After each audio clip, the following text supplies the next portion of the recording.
Welcome to the Chain Effect Podcast, where a physical therapist and a dietitian married with 2 kids juggle the struggle of running a business, raising a family, and prioritizing our own health, all while trying to have as much fun as possible. We are your hosts, Taylor Pope, Doctor of Physical Therapy, and Caroline Pope, registered dietitian. Together we own and operate a health facility bringing together physical therapists, dietitians, personal trainers, and active recovery services to create what we call the Chain Effect. Well, we have officially ended kind of what I call candy season. Since it's after Easter. And candy season, I describe as, they first bring out the candy before Halloween. That could be in August. Right? And then it goes all the way through all the holidays through Easter. And while we still always get the displays and the brightly colored desserts and stuff in the front of the grocery stores, it's not as much because there's not a holiday where there's candy involved for a while now. So that's good. You mean a while as in 3 months, basically? Right. All the flashy colors. No 4th of July candy canes. Yeah, I've just been talking to all my patients. So they're like, "Oh, we're trying to get rid of the Easter candy, and we got to go ahead and hide the baskets because sugar takes over our life." Mm-hmm. And we're here today to talk about what is actually added sugar. Mm-hmm. Not just sugar, but added sugar. Added sugar. And what is the deal with that? Right. Why is it important to know about it? And what should we be thinking about it? You used to not know about it, right? They didn't used to have to put that on labels that there was any added sugar. Yeah, there was a law that was passed, I think by 2020, depending on how large the company was or the manufacturer. Most companies nationally had to add the added sugar component on the nutrition label, where it's always just said total sugar, like carbohydrates, total sugar. And now underneath that, there's a spot that says added sugar. Not everywhere. There's still some labels where you don't see it, but most do have it. And company size then too. So if it's a small company, maybe they're not having to put that on they don't there. have to release as many details, I think. Crazy. So, all right, what is added sugar and what are the guidelines around it? So added sugar is anything that is not naturally occurring in a food. So when we say naturally occurring, that is a food that's born with sugar, I guess you could say. But like fruit has fructose in it, that has natural sugar in it. Milk has lactose in it. That is naturally occurring sugar. Basically, everything else is... part of the chemical process of creating the food. It creates some sugar. Is in the food. Now, there are what's a little confusing is there are foods naturally in nature, like honey, maple syrup, things that are sugary that are found in nature. But unless you eat those straight... Right. That's usually being added into a food that does not have naturally occurring sugar. So when they make bread and crackers and oatmeal and all these things, they might add honey, add maple syrup, but that's still considered an added sugar. That's not naturally occurring. Yeah. The molasses wasn't just like in the wheat, right?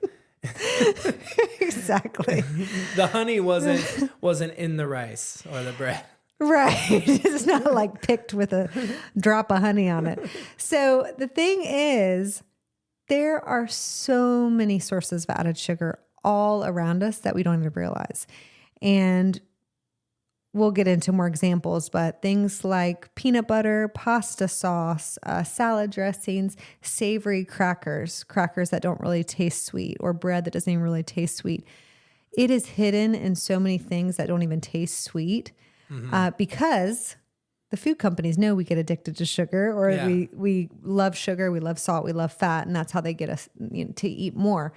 And so it is in so many foods, and it's hidden where you may not realize it. And so people are getting way more than they think, even if it's not quote unquote a candy or a sugary treat. I mean, I think growing up, why eat regular whole wheat bread when I can have honey whole wheat bread? Honey wheat. Honey wheat. It's not honey whole wheat. It's honey wheat. Oh, yeah. Honey nut Cheerios. Or, right.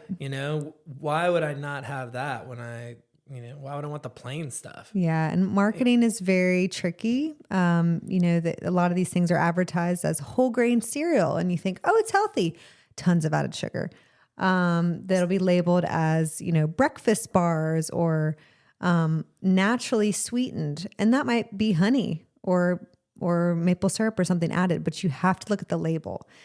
So the guidelines, the current guidelines are the dietary guidelines for Americans, the 2020 to 2025 version, say everyone 2 and up should limit their added sugar to less than 10% of their total calories. So this would be in a standard 2,000 calorie diet, which a lot of people shouldn't eat that much. Some people should. But that would be 200 calories of a 2,000 calorie diet. That's about 12 teaspoons. What? That seems like a lot. That's a lot. And so this is the standard national guideline. The American Heart Association, just as a different guideline, the American Heart Association, because of the effect of sugar and insulin resistance and diabetes, and how our diet can impact our heart health, that recommendation is less than 24 grams of added sugar for women and less than 36 grams of added sugar for men daily. Wow. Now, if you think about this, that is still quite a bit, because that 1 teaspoon or 1 sugar cube, you could think about that, is 4 grams of sugar. And that's about 16 calories, because carbs have 4 calories per gram. So if it's 4 grams times 4, that's 16 calories. So the calories, it's like, that's not that much.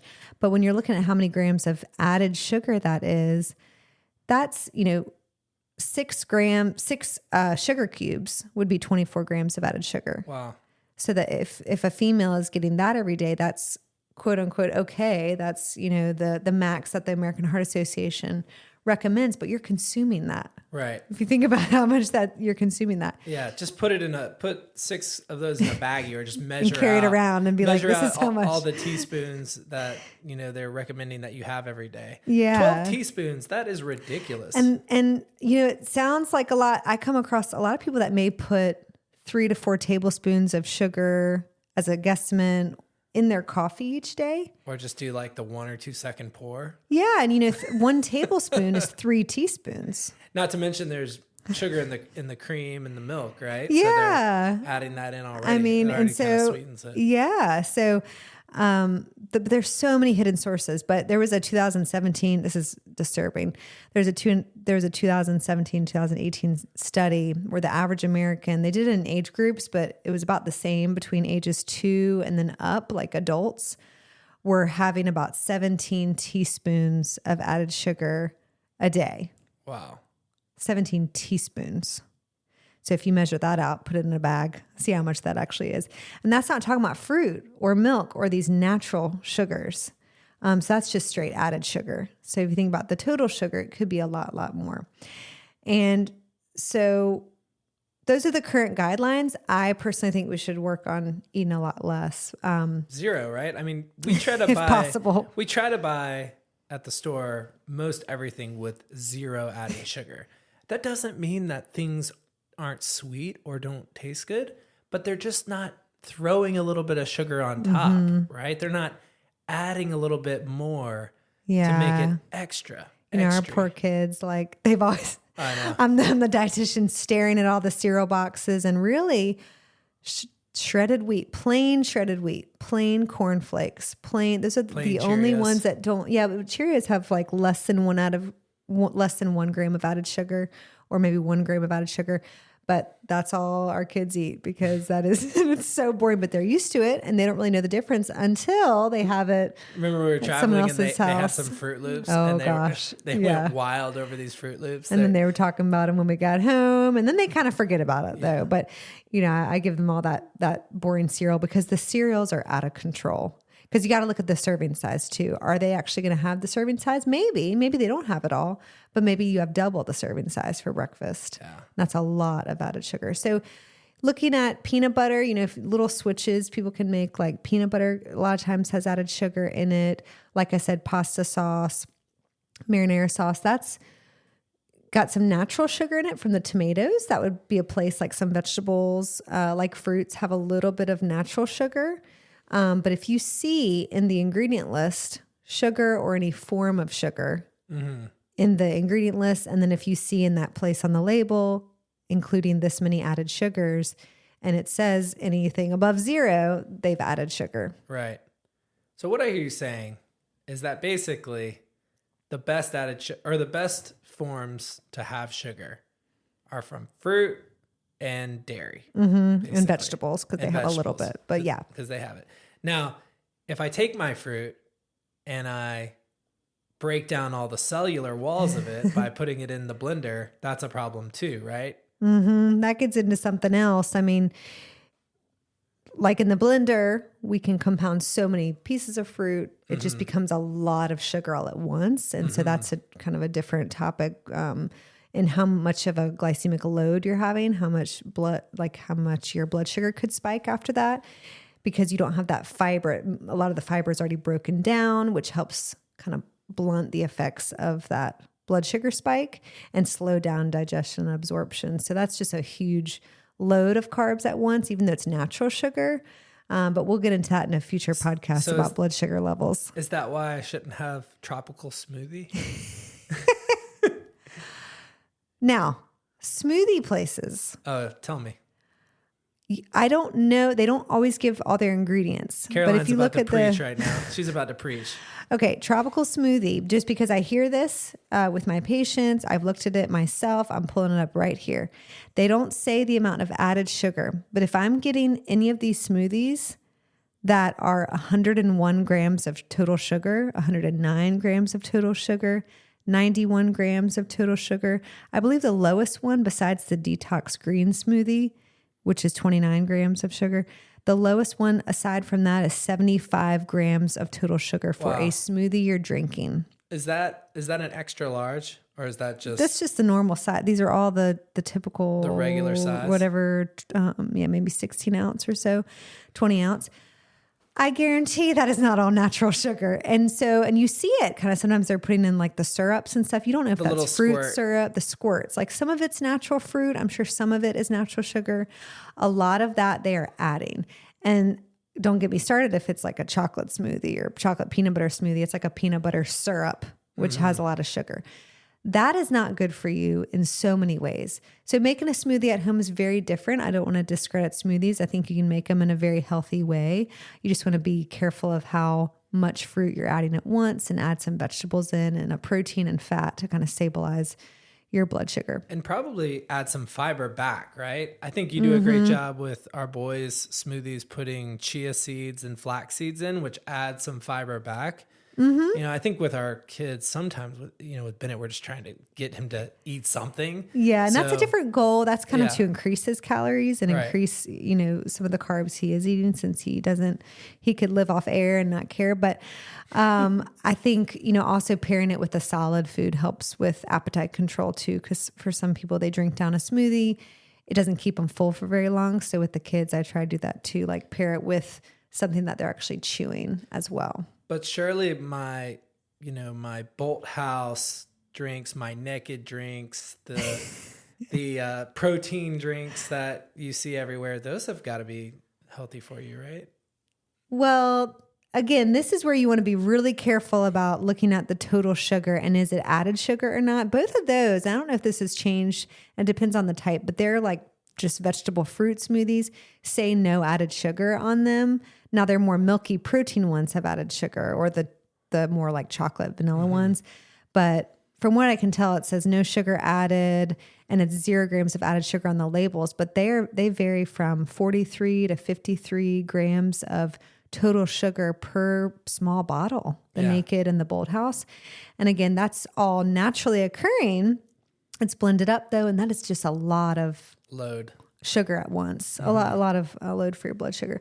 But you do want to be careful because there's a lot of stuff a lot of drinks, especially that does have added sugar. I mean, if you look at, I'm pulling up Starbucks just because that's, common drinks that people treat themselves with.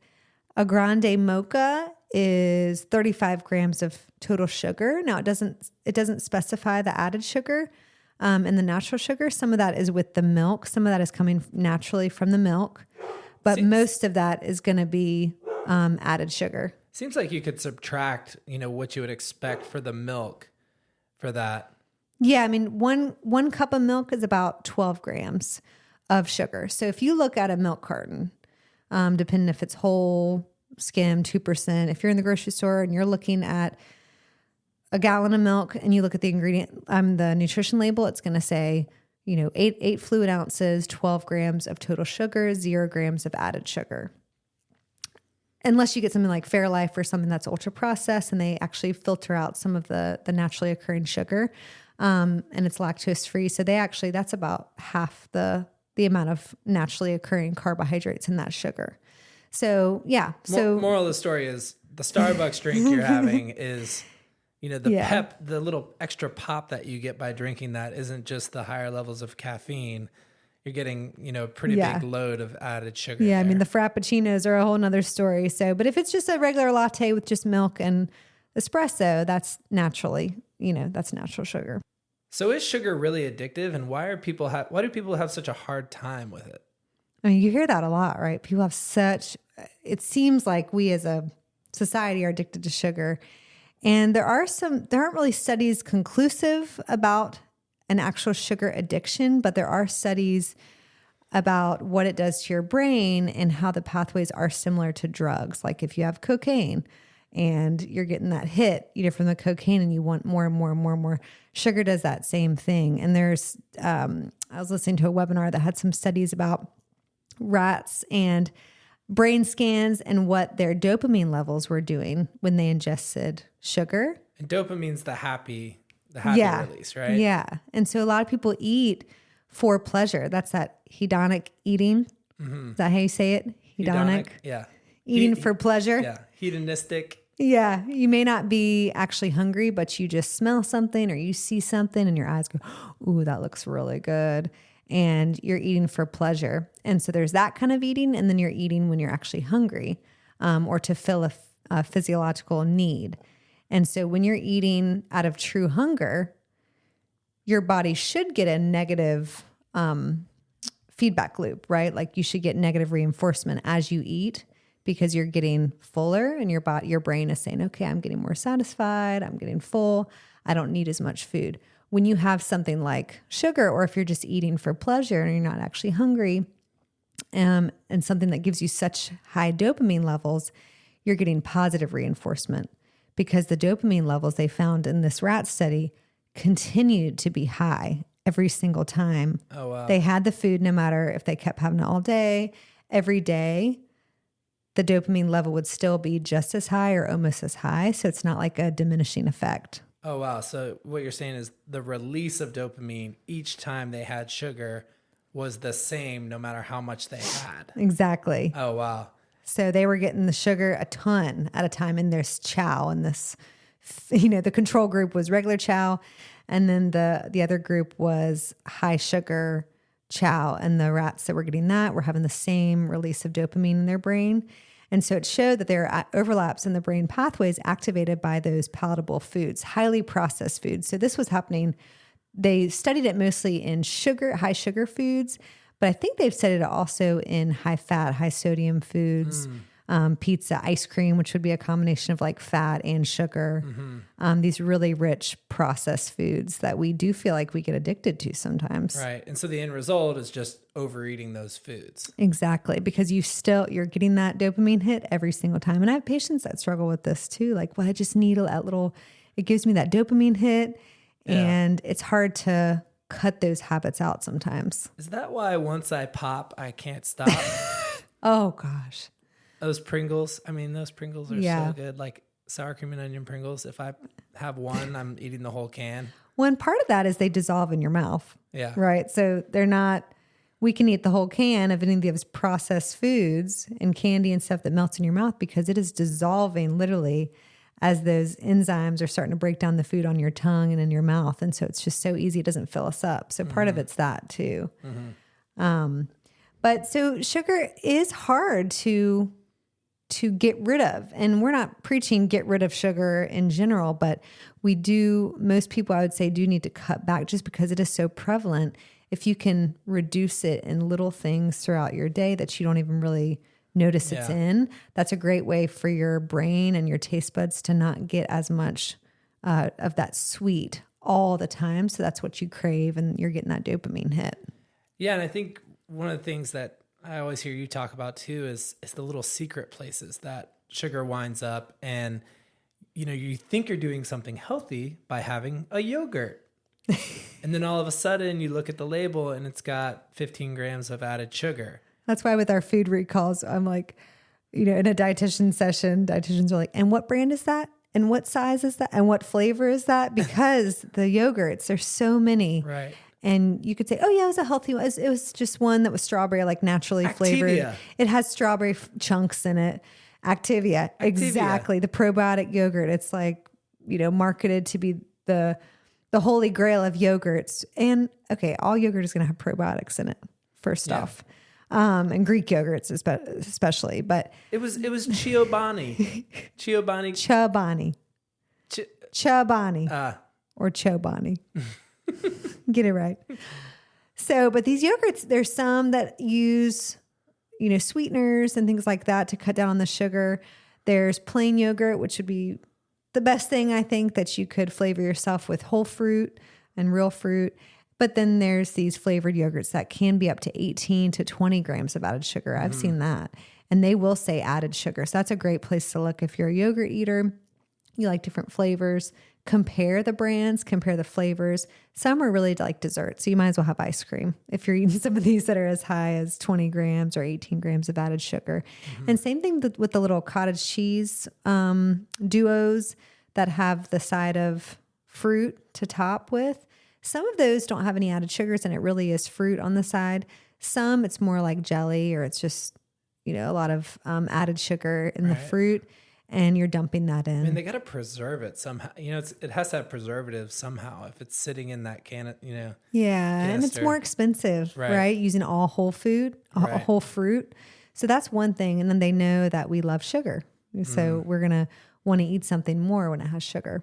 Well, tell me about the sweeteners that it's not added sugar, but it is sweetened. Because, we try to look for the yogurts that don't have added sugar, but they're still sweet. Is that a problem? What's going on with that? So there are artificial sweeteners and then there's non-nutritive sweeteners, which is more like natural sweeteners. You could consider stevia, monk fruit. Those are actually from plants. And then the artificial sweeteners are the ones that have been around a long time. Like saccharin was the first one that was made in like 1876 or something, 1879. That was the first artificial sweetener produced. There's sucralose, Splenda is the trade name for that. Aspartame, ACE-K, which is like the ace sulfame potassium. That's in yogurts as well to sweeten it. And so all of those have a different place. So there's mixed reviews, there's inconclusive studies on their effects. They have a place in weight loss, I think, for those who are doing a lot of sugar in their diet or in their drinks specifically. When they've done studies of people with obesity who are drinking a lot of soda, sweet tea, and then they put them on diet sodas, of course, that's going to help their weight loss. That's going to be something that can assist in their weight loss. But like anything that is not a whole food or processed, to me, I always err on the side of very limited. You should, use artificial sweeteners, very limited. Yeah. Some haven't been around as long enough to possibly have studies though on what they can cause as far as like health issues. So you've gotten on me before for buying the boys drinks that they have no added sugar, but they are sweet. And I think, besides the fact that, okay, what is sweetening it from a chemical standpoint? Like, what are we actually giving them? You said that, their palate and their taste buds for sweet things is affected by having, these sweet drinks. And then that's going to lead them to desire more sugary and sweet things. Yeah, exactly. So one effect of artificial sweeteners that has been studied, and it's argued in the research, I think a little bit, but gut health can be impacted by these artificial sweeteners.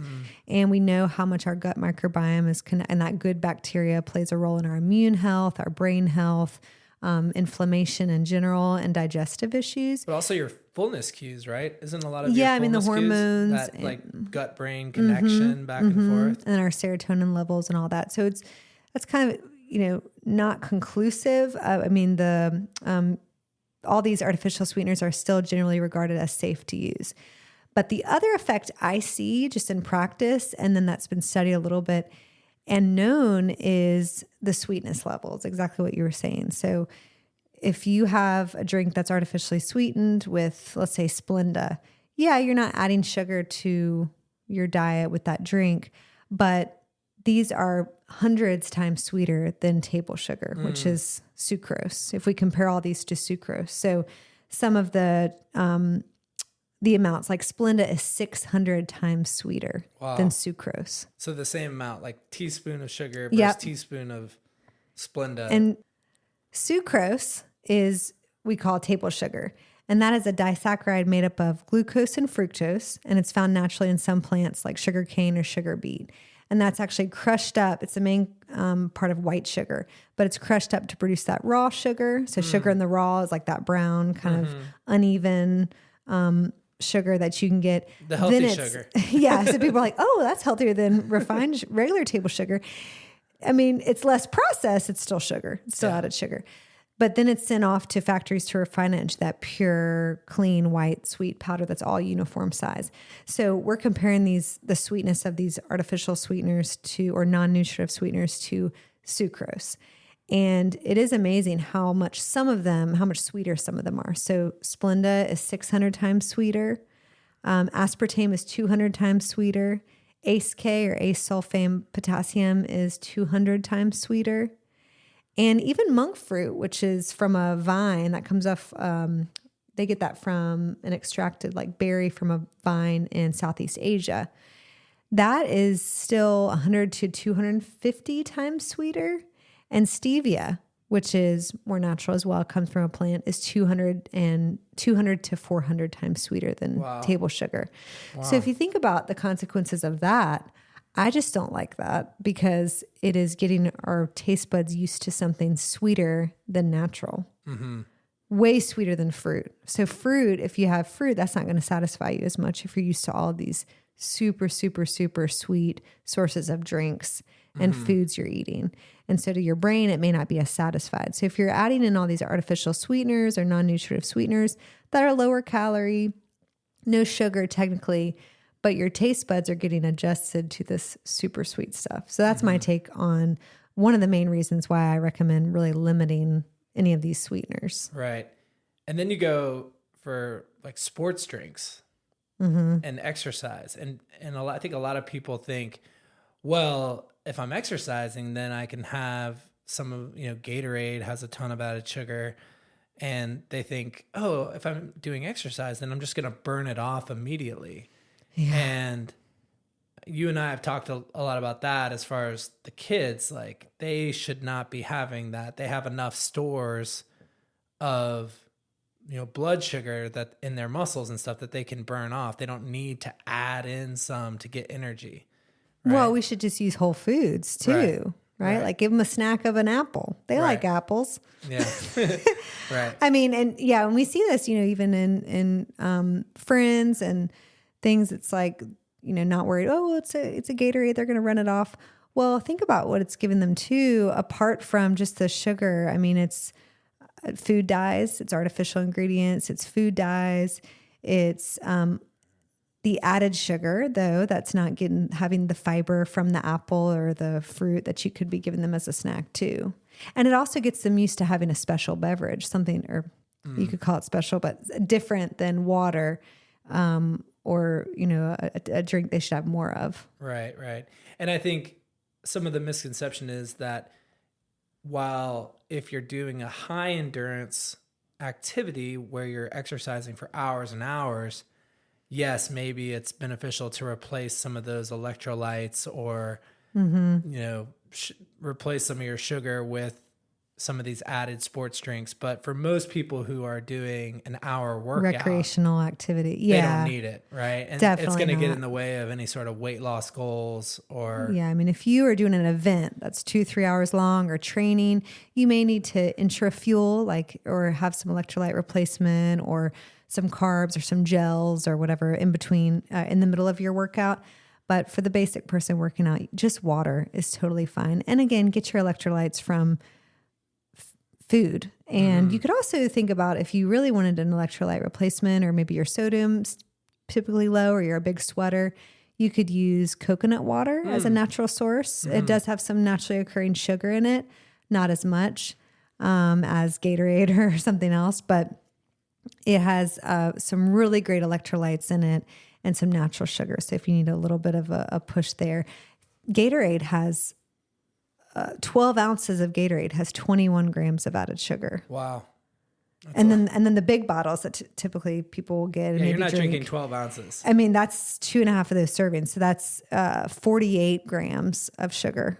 And a lot of people added sugar. Stop at the gas station because it's hot outside and get a Gatorade. It's like, not I'm sweating. Let me get a Gatorade. Like they're driving like, I'm sweating, so I must be, I must need to replace my electrolytes. Yeah. But I mean, if you think about that, if you did drink it's middle of summer here, it gets hot, maybe you're outside or maybe you're working out and you drink 48 grams of added sugar in a drink. That's double what a female should have in a day for added sugar. And you're not including any food sources that you could be getting.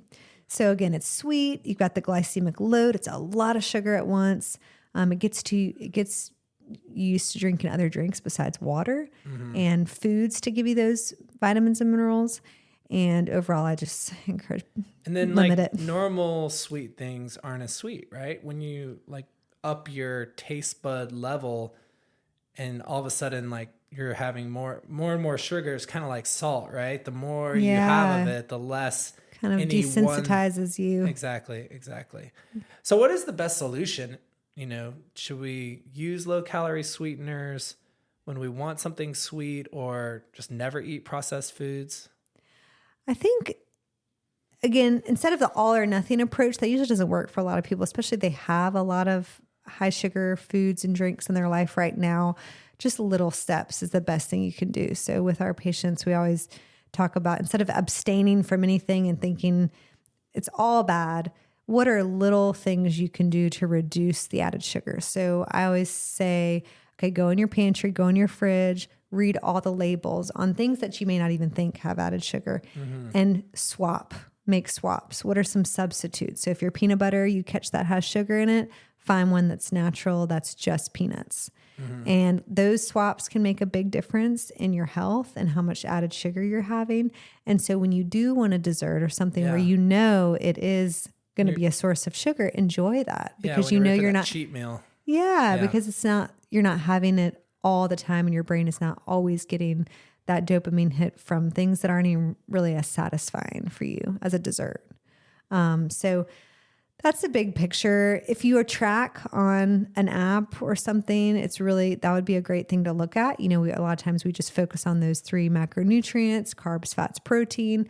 A lot of them will offer or have sugar and fiber to track. And it may not say added sugar, but keep track of your total sugar every day. And then you can go down and say, okay, this was fruit, that was natural. This was milk, that was natural. The rest of this is added sugar. I'm having way over the recommended goal for me. And I would just say, keep reducing it as you can slowly. And beverages are the biggest culprit of added sugar. So if you can stick with no calorie, beverages, water, coffee, things like that, tea without sweetener or sugar in it as much as you can. And if you want a little bit of non-nutritive sweetener here and there, fine. I wouldn't do it super regularly. Sugar alcohols are something else that people will add, and they are a lower glycemic index sweetener. Like erythritol is a big one, and I think that has a glycemic index of 1, and table sugar is 65 to put it in comparison. So it doesn't raise your blood sugar as much? Exactly, yeah. And so that's why it's kind of popular, and it's super, low calorie. And sugar alcohols are a way to have the sweetness, the chemical structure is similar to that of sugar, and it is a carbohydrate. But and the calorie, they still have some calories, but it is lower than sugar. But those are added to gums. That's like what sugar-free gum has, toothpaste, things like that. But sugar alcohols can be in a lot of protein bars and lower sugar foods. The downside of those is that because they have limited absorption, because you're not absorbing or they're not breaking down fully in the digestive tract, they get to the large intestine and they might cause some bloating or some pressure on the intestines, which can cause gas, bloating, for some people diarrhea. And so you want to be cautious of those. Those are anything that ends in OL on a nutrition label.